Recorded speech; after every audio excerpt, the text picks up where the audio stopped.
I come from a country of roads, a place called the United States of America, where the roads tie together 3,000 miles of desert and mountain and valley.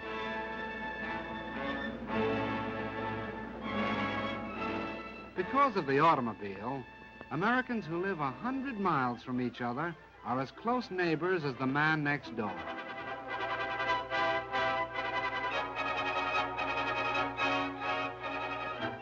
Long before my time, the look of the landscape was already changing. Men were dreaming about new cities of long avenues and wide spaces to live in. These cities were planned. They were even built. But in miniature, only. Because this dream, like every other dream of a free people, was threatened,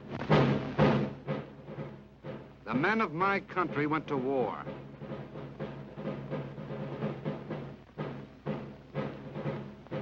The automobiles of the times of peace were stopped. They were stored away for the duration.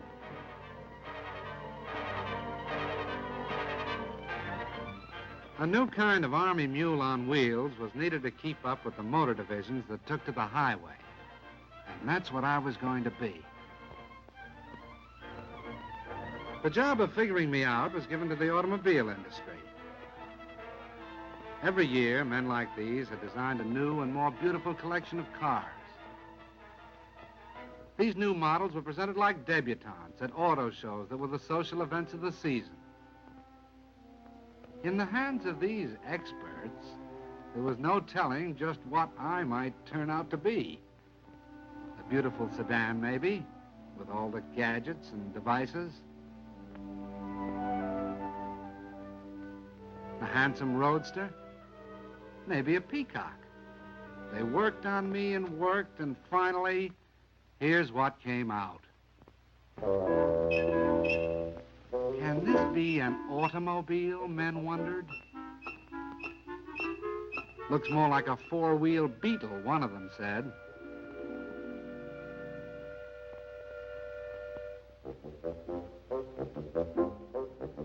No, I wasn't too proud of myself back there at the start when the Army first looked me over. Then they sent me out on the road.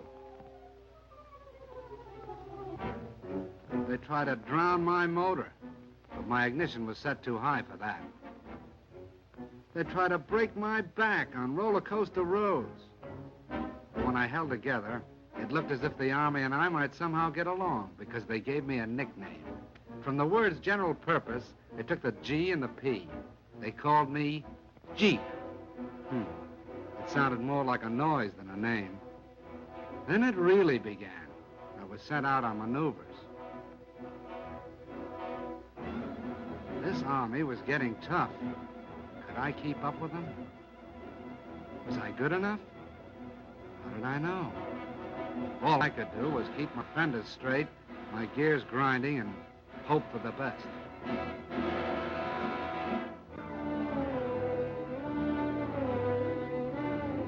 And the things they asked me to do, like rivers, for instance.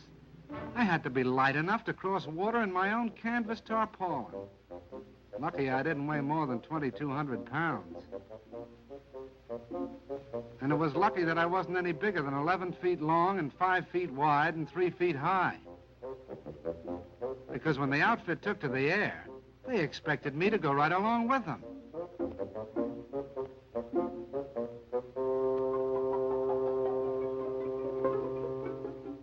One day it'd be airplanes. The next it'd be a transport glider. And if I wasn't riding in them, I was pulling them up into the sky. Lucky I was 60 horsepower strong.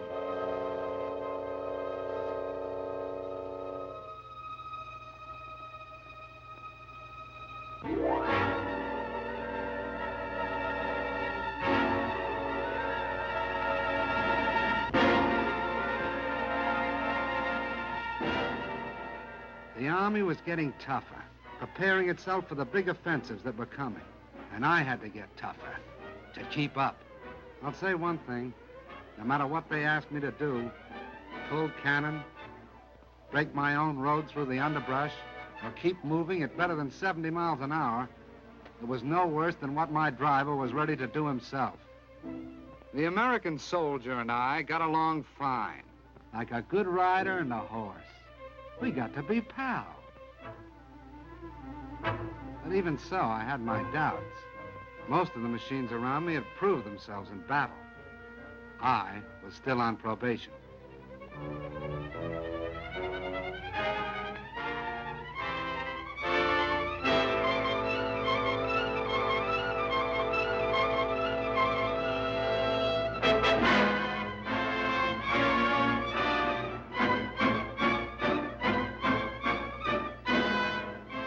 I did about everything a machine could do to stick with that army. I stood up to gunfire and mounted a gun of my own. I laid down smoke to hide the tanks that followed. I helped out wherever I could.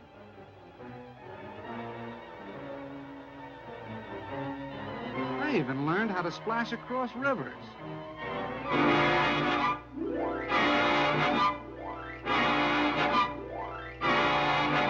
With a boat arrangement built around my middle. But I didn't know yet whether I was accepted until all of a sudden I found myself in mass production.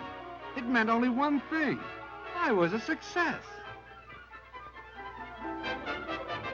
I was getting turned out 1 every 2 minutes. 30 Jeeps an hour. What do you think of that?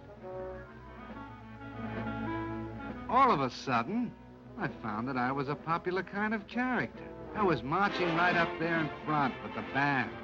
I was meeting movie stars, and we went out driving together. We sold war bonds right down the streets of Washington, D.C. itself. I was a success. I got all set to go traveling. They credit me up for shipment overseas to do the job I was built for.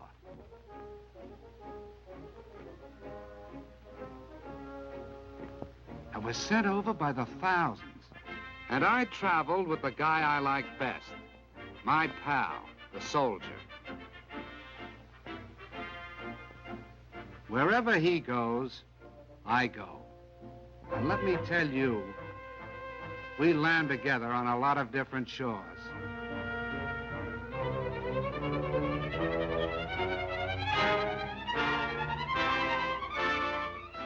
I went to work in the South Sea Islands. I fought mud in North Africa. I went sightseeing in Egypt. And in China, I teamed up with General Stilwell, with General Chennault and his Flying Tigers. I kept from freezing up in Alaska and from boiling down in Timor. I traveled with General MacArthur in New Guinea. I was a success. I hobnobbed with famous people, like Wendell Willkie, with King George, and Queen Elizabeth. I went out with presidents. I was with Mr. Roosevelt in Casablanca. And I was part of the victory in North Africa. I was a success. But the thing that makes me a success most of all is this. I've made a friend. I mean the soldier. Wherever you see one of us, the other won't be far behind. And that goes for now, when we're fighting together, and for after the war, when we'll be building together. Because the rumor is going around that the Jeep is here to stay.